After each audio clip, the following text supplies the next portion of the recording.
Okay.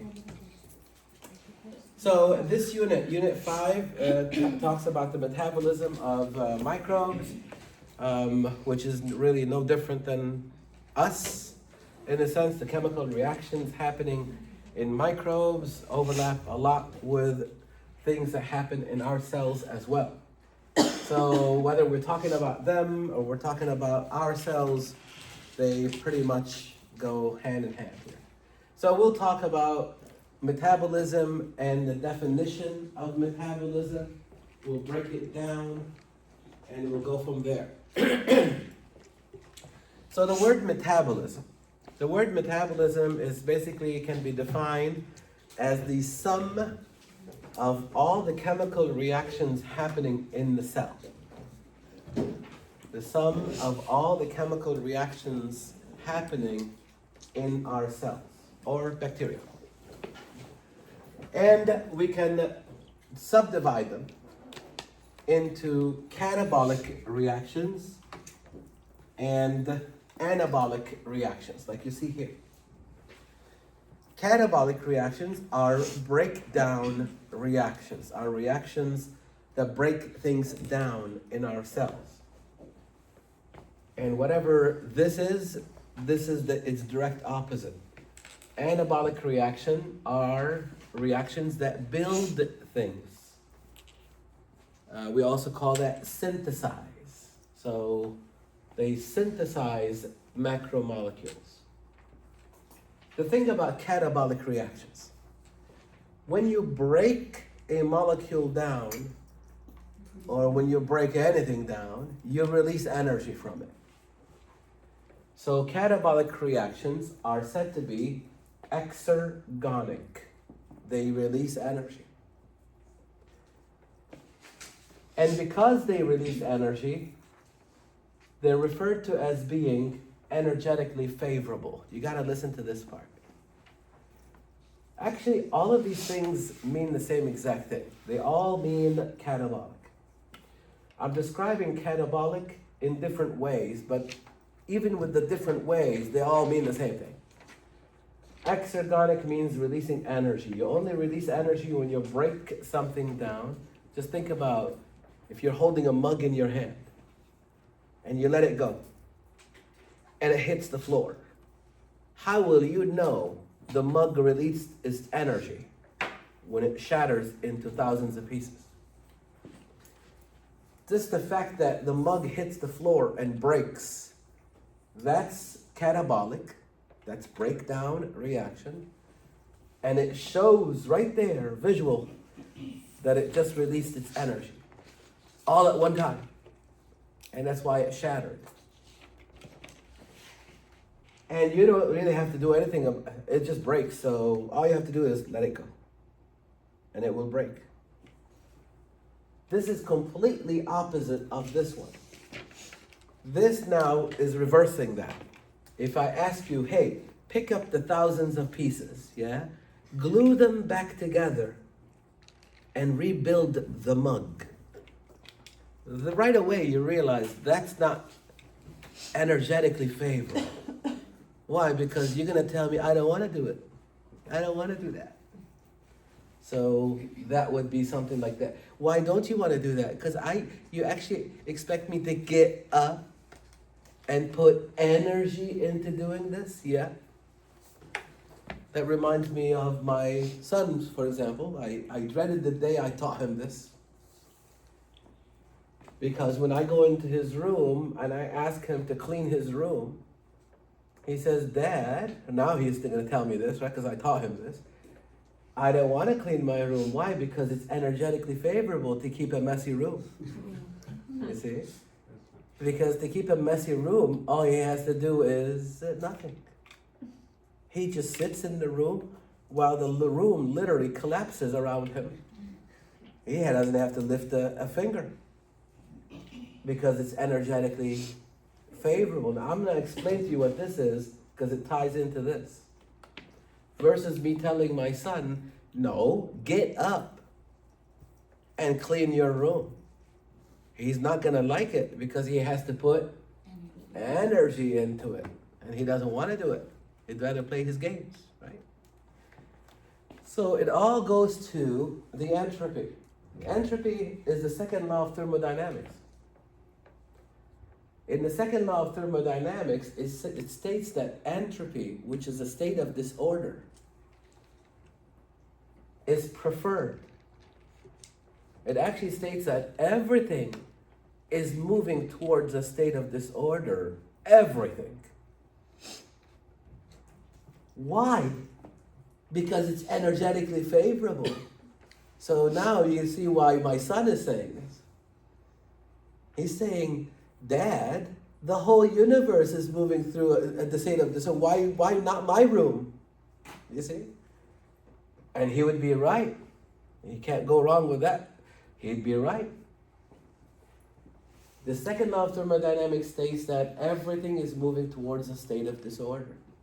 And if there's a single law in science that cannot be broken, it's that law.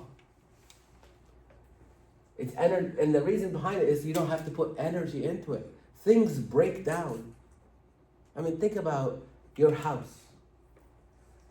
If you don't do your, annual or semi-annual house projects, let's say painting your home, or weekly or bi-weekly cutting your grass, washing your driveway, which reminds me I have to do that, and all those things that we do around the house. If you don't do that, your house will collapse on you. Everything is going towards a state of disorder, including your home that you pay so much money for and love so much. If you don't put effort in to keep maintaining your home, it will literally fall apart on you. Literally. And eventually it will. You really think your home is gonna be there forever? Ever? No. Eventually it will. So nothing passes this second law of thermodynamics. So now you say, what about me? I'm intact, I'm fine. I have order. I go, yeah. You're alive, yeah? You have order. But to maintain that order, you have to put a lot of energy into it. That's why you eat food. You eat food on a regular basis to maintain your order, to temporarily delay the inevitable. This is inevitable to you and I. Even you will reach a state of disorder. That's what happens when we pass away. But for now, when you're alive, you have to maintain your order because you're alive by eating food, right? See, some students misunderstand this one. The entropy does not really care about you. Entropy is looking at the bigger picture, the universe. Entropy says the universe and everything in it is moving towards a state of disorder, whether you like it or not. So you might temporarily break that rule for now, but eventually it'll catch up with you when we pass away. But on top of that, they tell you this too. Even while you're alive, you said, I stay alive by eating food. Yeah. That means you stay alive, yeah, by causing the entropy of something else. So let's say you eat hamburgers. What's that? That's a cow, right? So somebody had to kill the cow, slaughter the cow, offer it to you on a hamburger so you can eat. So for you to stay alive, you cause the entropy of something else. So the law of thermodynamics says, see, I told you. Everything is moving towards a state of disorder, entropy. Again, you may temporarily break that, but you too, you break it by causing entropy of something else. So overall, what's happening? Entropy. So they are all linked together. Energetically favorable means this reaction fulfills the second law of thermodynamics meaning it's part of the fact that it increases entropy. When that mug breaks, when it breaks, that's entropy, disorder. So if you go back to that messy bedroom, it's much easier to have a messy bedroom. And even if you try to be neat, the time you start ignoring it, if you just ignore it for a little while, without even you noticing it, it will get messy. It'll collect dust and dirt and God knows what else. And it will fall apart on you unless you put energy into it and actually clean it up. So while you're putting energy into it, what you're doing is you're decreasing entropy. So when my son is now straightening up his books, making up his bed, whatever, he's organizing things. Well, that's against the second law of thermodynamics. For you to go against the second law of thermodynamics, you're going to have to put energy into the system. But do you really think his room will stay clean forever, ever? Even after he graduates and goes to college and moves on and lives on, his room will eventually, the whole house will eventually fall apart. The whole neighborhood, everything changes and disorder takes over. So you cannot escape it. You can delay it, but you cannot escape it. Yeah. Is net entropy always zero? Net, what is it? Like net entropy, isn't that S? Delta S. Delta S, is it? Delta S. Like the whole world? I'm not sure. Does it, everything cancel out? In which way? Like, In which reaction are we talking about? like this, I just feel like I remember a long time ago in chemistry learning like the whole entropy of the world Yeah, see, ends up like balancing. there's a enthalpy input, and there's a entropy, there's Gibbs free energy, and there's a whole formula behind it. We're not gonna go there. Okay. We're not going there. So there's other components into it that plays a role, and we'll try not to get into the nitty gritty of things. Chemistry will. Yeah. Okay. Thermodynamics is a whole field of chemistry. Yeah. This is part of it, the delta G. But when we talk about delta G, we talk about the energy that is released to do work, to actually keep you alive. This is the energy that is actually keeping you alive. So when a catabolic reaction takes place, energy is being released. Now the question is, what's happening to this energy? Does the cell just lose the energy, or does it harness the energy? What do you think? It will harness it somehow. Now it can decide, hey, I need to use it right away. Okay, use it right away. Or it can say, well, I got the energy and there's nothing that needs it. I'm not gonna just throw it away, I'll store it. And it stores it in ATP. So the energy that's coming out of here will be stored in the cellular energy molecule called adenosine triphosphate. Why? To drive these reactions. Remember, these reactions need energy. Where are they going to get the energy from? From the catabolic reactions, but not directly from them. They get it from the molecule that stores the energy, which is ATP. So ATP is basically linking these reactions with these reactions. That's why ATP is called the energy coupler. It is the energy coupler between catabolic and anabolic reactions. Catabolic reactions release the energy in our food. They take that energy and they store it in ATP.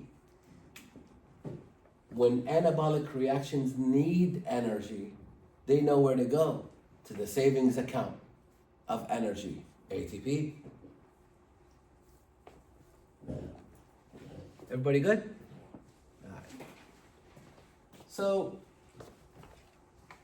one of the things that you need to realize here is that these reactions, the catabolic ones, we're gonna focus more on the catabolic ones because this whole unit is all about the breakdown of, for example, sugar to release the energy to make the ATP.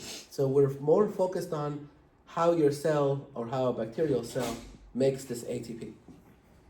So we're going to focus a lot with the catabolic reactions. Now, these catabolic reactions can occur in the presence of oxygen or in the absence of oxygen. But when it comes to the ATP, the yield is different. I mean, drastically different. When you have oxygen, like you see here, look how much ATP you get per glucose. By the way, the numbers, they're going to be on your exam. And when I ask you when I say how many ATPs per glucose and all that, those are all fair game questions on the exam, on this unit exam. So listen to me, please. When your cell breaks down one glucose molecule, how many ATPs can it get out of that glucose molecule? It depends. It depends. Is it doing this or is it doing this with the glucose? Well, if you look here, if it's doing fermentation, you only get 2 ATPs per glucose. So for each glucose, you only make 2 ATPs. But if you're using oxygen, and you are, you get, I always teach based on maximum, by the way. Maximum 38. So 2 ATPs per glucose, fermentation.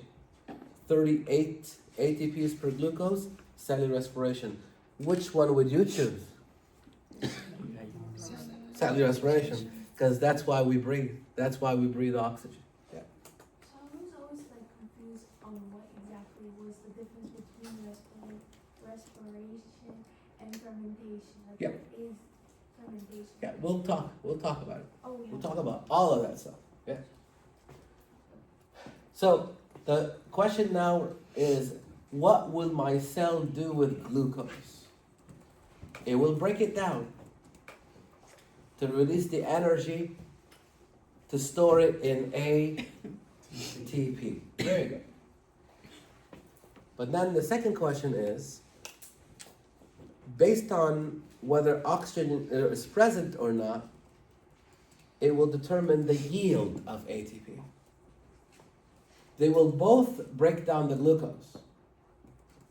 But without oxygen, that one glucose molecule will only make a maximum of 2 ATPs. That's it. But with oxygen, the same glucose molecule will make 38 ATPs. That tells you right there, I need oxygen. And that's why we breathe. Why do you need oxygen?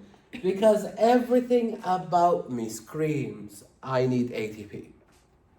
Your heart beating every second of your life. Your brain, for it to be active, engaged, regulate everything about you, needs ATP.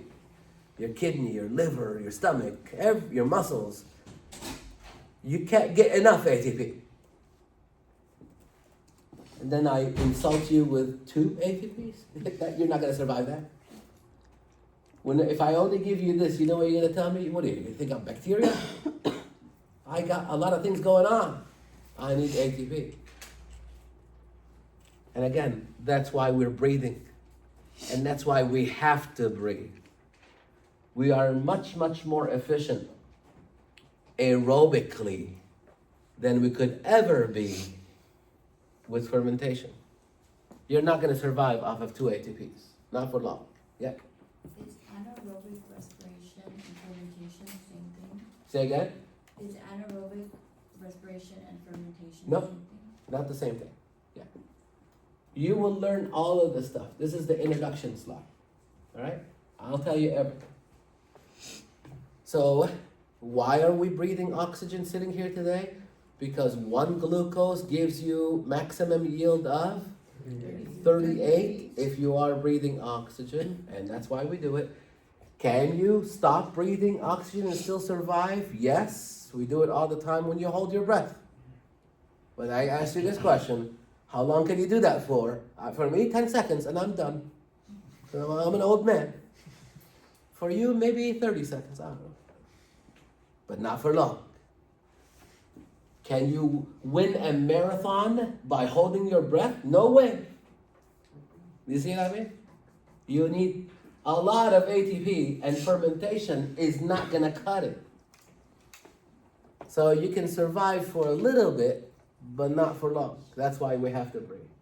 So when you do hold your breath, you will switch from cellular respiration to fermentation, temporarily.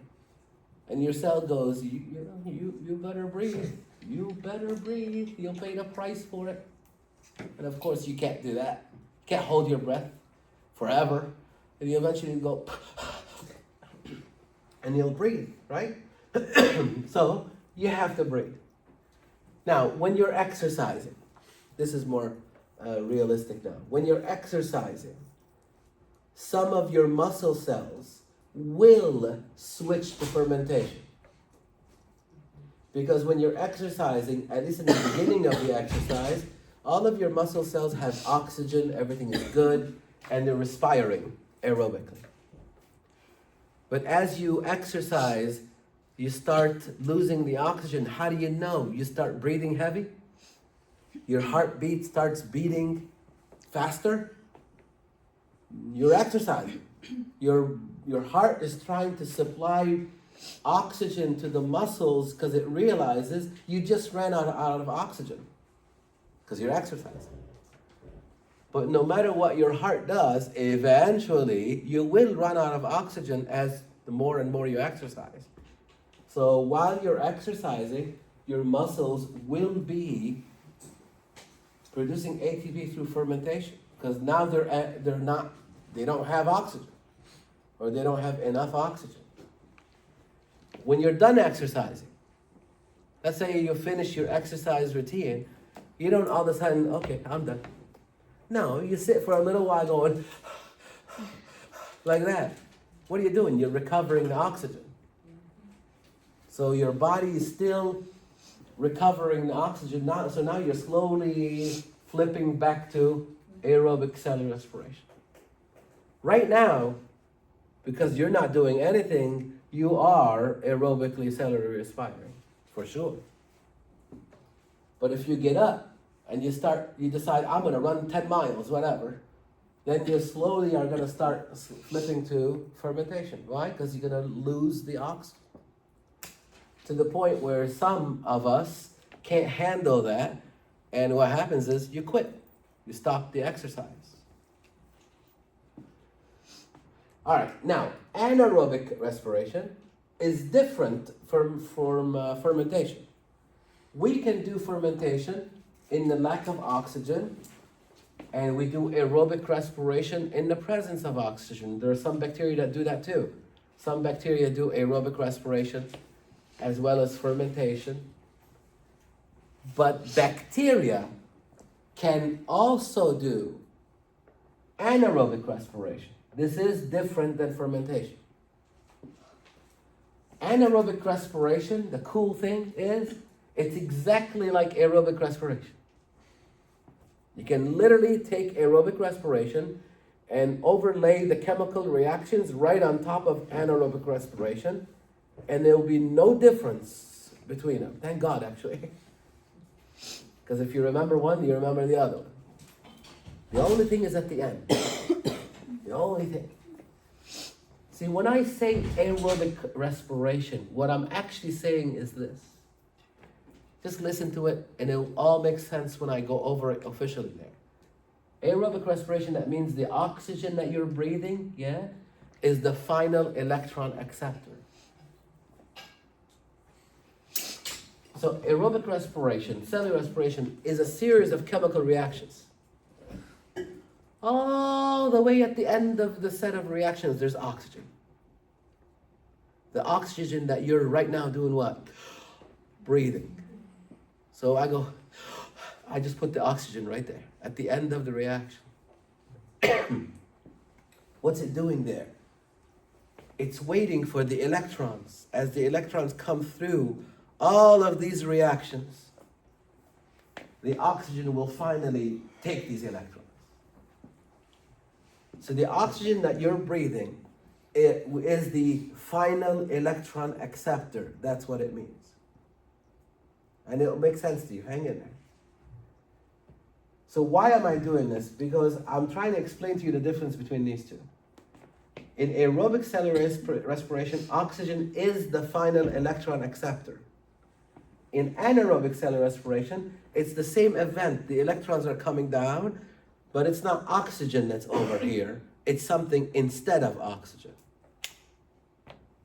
Something other than oxygen is taking place, or the role of oxygen. Bacteria can do this. We can't do this. I wish we could do this, but we can't. So what's the alternatives? There are many of them, but we'll only do 3. Carbonate, sulfate, or nitrate. Carbonate, sulfate, or nitrate, but it won't be oxygen. So instead of oxygen at the end, some bacteria say, no, we don't use oxygen. I use sulfate, for example. Or I use carbonate. Or I use nitrate as a replacement, as a substitute. Again, we don't do this. And not all bacteria do this, some do. Some do this, some do this and this, fermentation. Some do this and fermentation. And then there's one that does this, watch. I can do this, this, and this. Remember what we would call them? The facultative anaerobes. The facultative anaerobe says what? I can do both aerobic and anaerobic. I would prefer to do this, but I can also do the other two. Yeast. Yeast can also do cellular respiration and can do this, fermentation. And when yeast ferments, it ferments and produces alcohol, not like us. When we ferment, we produce lactic acid. So our cells produce lactic acid as a byproduct of fermentation, but yeast produces alcohol as a byproduct of fermentation. Some bacteria can also ferment and produce lactic acid just like us. Some bacteria can ferment and produce alcohol like yeast. And there are other ones that cannot make up their mind, so they produce both of them. So anything goes. Are we okay so far? You said acid production is by us humans? Yeah, we produce lactic acid as a byproduct of fermentation. And after an exercise, if you're not regularly exercising, that's what typically gives you the ouch in your muscles the next day. Because it damages your muscle tissues. That's why they tell you it's the ideal thing to do is after you exercise, you don't just stop. You have to do a cool down. And the cool down keeps your blood moving. It picks up all the lactic acid from your muscles and it brings it back to your liver and it turns it back to glucose. So you should never run for 5 miles and then all of a sudden stop. That's bad news because your lactic acid is going to be sitting in your muscles, damaging your muscle tissue. The ideal thing to do is run not to exhaustion, run to just before exhaustion. So you can have some time to do a cool down routine. When as you're cooling down, you're picking up all the lactic acid from your muscles, bringing it back to your liver, and your liver has a way to take the lactic acid and turn it back to glucose. then you can stop exercising and you won't have any lactic acid built up. So you'll at least get a less of an ouch. There are some people that exercise to the point where they can't even get out of bed the next day. Maybe me, I don't know, right? When I eventually get up off the couch and exercise, I find myself in extreme pain the next day. Right? Anyways, everybody good here? Yeah, questions? Again, don't get all scared. This is just introduction. I go over each one of these things again in a little bit more detail. Let's see what else we got. All right, you're gonna see in cellular respiration, you're gonna see a series of chemical reactions. Some of them look like this, called linear, A to B, B to C, C to D, like you see here. You'll see a set of reactions that are cyclic. It's called the Krebs cycle. Goes around and around and around. Where you start is where you end up. Some reactions are divergent, and some reactions are convergent, divergent, convergent, like you see here. The other thing that you will see in cellular respiration is the need and the use of enzymes. I tell you something, no reaction in your cell can take place without an enzyme. You need enzymes. Enzymes get things done in your cells. So let's talk about enzymes and how they work, and then we'll see how we can regulate them. Enzymes are made up of proteins. And if you remember in Gen Bio 1, there's something called the primary structure, which is the protein sequence. The secondary structure, which is the initial folding of the protein, and the tertiary structure, which is the overall folding of the protein. So if you take a piece of paper, for example, and crumble it, that would be equivalent to protein folding. You're folding the paper, folding the protein. So eventually it'll have a three-dimensional shape. So protein folding is what produces the three-dimensional shape of the enzyme. And one of the things that happen as a result of protein folding is the formation of what's called the active site. Enzymes have what's called an active site. And that's where the substrate binds and where the reaction takes place. So for example, if this is sucrase, it would be an enzyme that breaks down sucrose. So sucrose would sit here, and then the enzyme breaks it down. So the substrate binds in the active site, where the reaction takes place. And by the way, that interaction is very specific. Only sucrose binds with sucrase. That's it.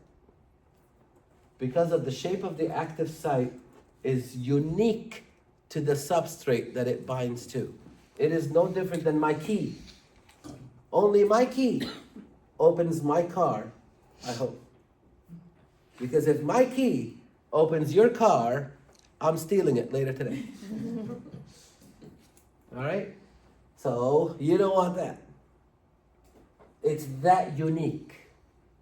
So that means something. That means your cell, has a lot of enzymes. It does. If every enzyme is so unique and I have a lot of reactions going on, then it goes hand in hand. That means I have a lot of enzymes in the cell doing their own thing. That's true. Each one with its own active site, of course. Binding to its own unique substrate. Exactly. Now, some enzymes, they behave like this guy, simple enzyme. It says, I can do this, I don't need help. Just give me the substrate, I'll break it down for you. A simple enzyme is an enzyme that says basically, I don't need any help. Just give me the substrate, I'll get it done. Compared to these guys, look over here please. This is a little confusing for some students. These three are referred to as conjugated enzymes, compared to this one. This is a simple enzyme. Simple enzyme, give me the substrate and I'll get the job done. Okay. Conjugated enzyme will say, give me the substrate and I'll get the job done, but only if you give me the help that I need. What help do you need? I need a metallic cofactor. If you give me the metallic cofactor, yeah, then I'll bind to the substrate and help you out. So this guy requires a metallic cofactor. Example of that would be like zinc, for example. And then it'll go to work. But what if I don't give it zinc? Then it won't work. Or at least it won't work as well. Another enzyme will say, I don't need the zinc. I need vitamins. So this guy is a coenzyme, like vitamin K, for example, vitamin D, vitamin A. These are coenzymes. They're enzyme helpers. So this guy needs an organic cofactor, the coenzyme. This guy needs a metallic cofactor. This one needs both of them. Now, because of these cofactors attaching to the enzyme, see, you have to attach the cofactor or the coenzyme to the enzyme. That's why they're called conjugated enzymes. Conjugation means attaching something to something. That's conjugation. The two somethings are the enzyme and the cofactor, conjugated. Watch, when you're not attached, that's not conjugated. That's just the enzyme. I just conjugated it. When you attach the cofactor to the enzyme, you conjugated the enzyme. Now listen to me carefully now. The enzyme portion alone is called the apoenzyme. Just the enzyme part is called the apoenzyme. The apoenzyme plus the cofactor, or the coenzyme, or both, is called the holoenzyme. Did you catch that? Let me do it again in case you didn't catch it, because I get a lot of students confused about this. The enzyme alone is the apoenzyme. So if I'm the enzyme, and this is my cofactor, this is the cofactor, I am the apoenzyme. Sounds good? But once you take the cofactor and attach it to me, like that, now I am what? The holoenzyme. Or you can also call me the conjugated enzyme, because it's attached to me. Did you catch the difference here? So apoenzyme is just the enzyme part, without the cofactor, without the coenzyme. But once you attach the cofactor or coenzyme or both to it, depending on which one it is, now it's called a holoenzyme. See, holo means I'm complete, I am whole, everybody's here kind of thing. And this is how the substrate binds to the active site, like it shows you here. And then the active site or the enzyme acts on the substrate to produce products. Does anyone know how an enzyme speeds up a chemical reaction? How does an enzyme speed up a chemical reaction? Catalase, that's a name of an enzyme. Doesn't it lower the required activation energy? It does. It lowers the activation energy. Yeah? Let me see. Now watch this. This is Gibbs free energy.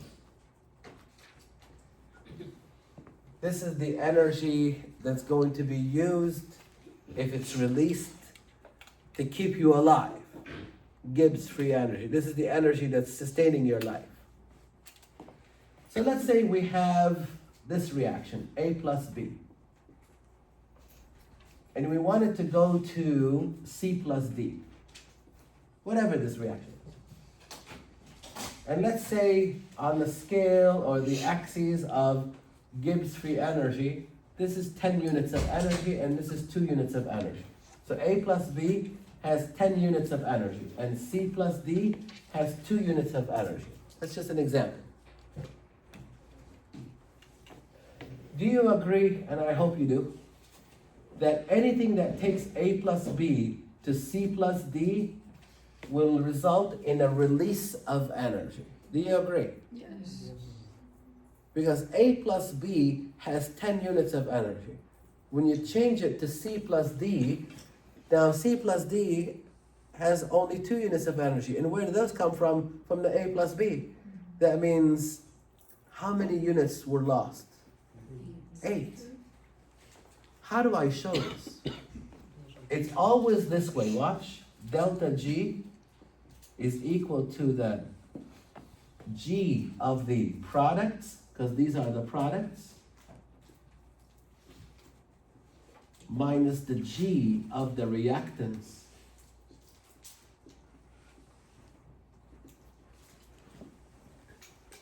Well, just my example here.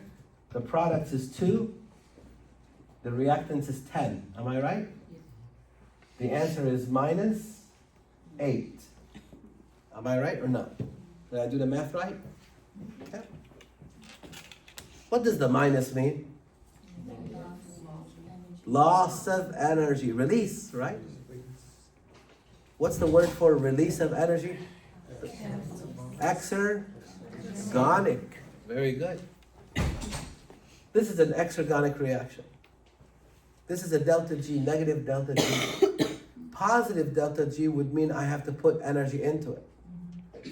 But that would mean it's anabolic. This is exergonic. It's releasing energy. The negative means releasing. And the number tells you how much energy is being released in this example. Now, some students may think that, hey, if I draw the line, it will look like this. A plus B going to C plus D. Yeah, but it doesn't. Doesn't look like that. It actually looks like this. Watch this. Weird. It looks like this. Oh, I missed it. It looks like this.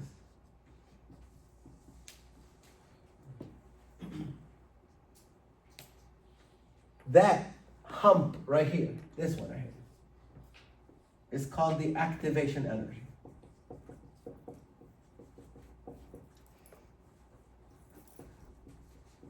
Now, in other places, other books, they call it the energy of activation. I tell my students, especially you guys going TEAS exam coming up soon, maybe, I don't know, guarantee you it's on that exam. I guarantee you. You can come back later and tell me, yeah, you were right. They will ask you, how do enzymes speed up a chemical reaction? They lower the activation energy. I will tell you something. The way I drew this reaction, yeah, it will never happen. This reaction will never happen. Let me demo this, please. Stay attentive with me, please. Let me show you something. I want to change the green cap with the black cap. Sounds good? So these are my reactants. These are these guys. The green cap with the green and the black with the black. But I want products. I want the green with the black and the black with the green. Sounds good? All right. Let's see. Look up here. Keep your, don't look at me. Look over here.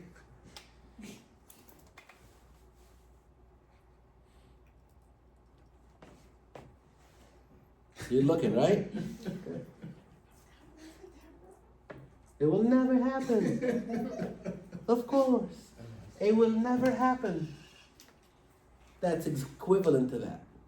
It will never happen, Dr. Saad, unless you pick them up. Am I right? Yes. Unless you get involved. Am I right? And who am I? If I go pick them up, who would I be? The enzyme. Absolutely. Now watch this now. Watch. I am the enzyme. As soon as I walk towards the marker, watch. Just me going like this, you get this feeling it's gonna happen. Right? That's me doing this. Watch. Erase a little bit of it. And then I grab onto them. That's equivalent to me doing this. What am I doing? I'm lowering it. Then I'm gonna take them into the active site. Right? Erase a little bit more. Then I take the black cap and the green cap. I'm getting involved in the reaction. Everything I do is getting rid of the activation energy. Then I put the green on the black and the black on the green. Hang on. Little failure here. There we go. There we go. Now I spit them out as products.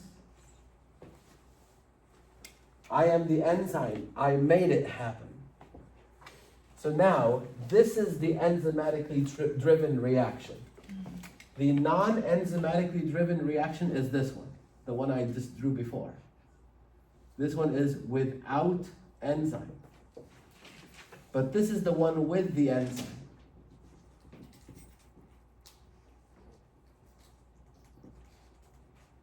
With enzyme.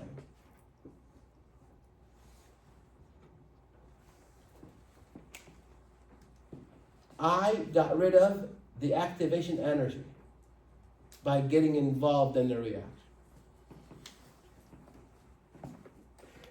The next question that's going to be on your TEAS exam, they're going to ask you this question. What happens to delta G? Well, the delta G that we talked about was 2 minus 10, right? Does it change with or without the enzyme? Still the same. You got to be careful with this. Delta G is the same. Where the reaction ends up is the same whether you use the enzyme to get there, or if you can make this happen, or not. You see?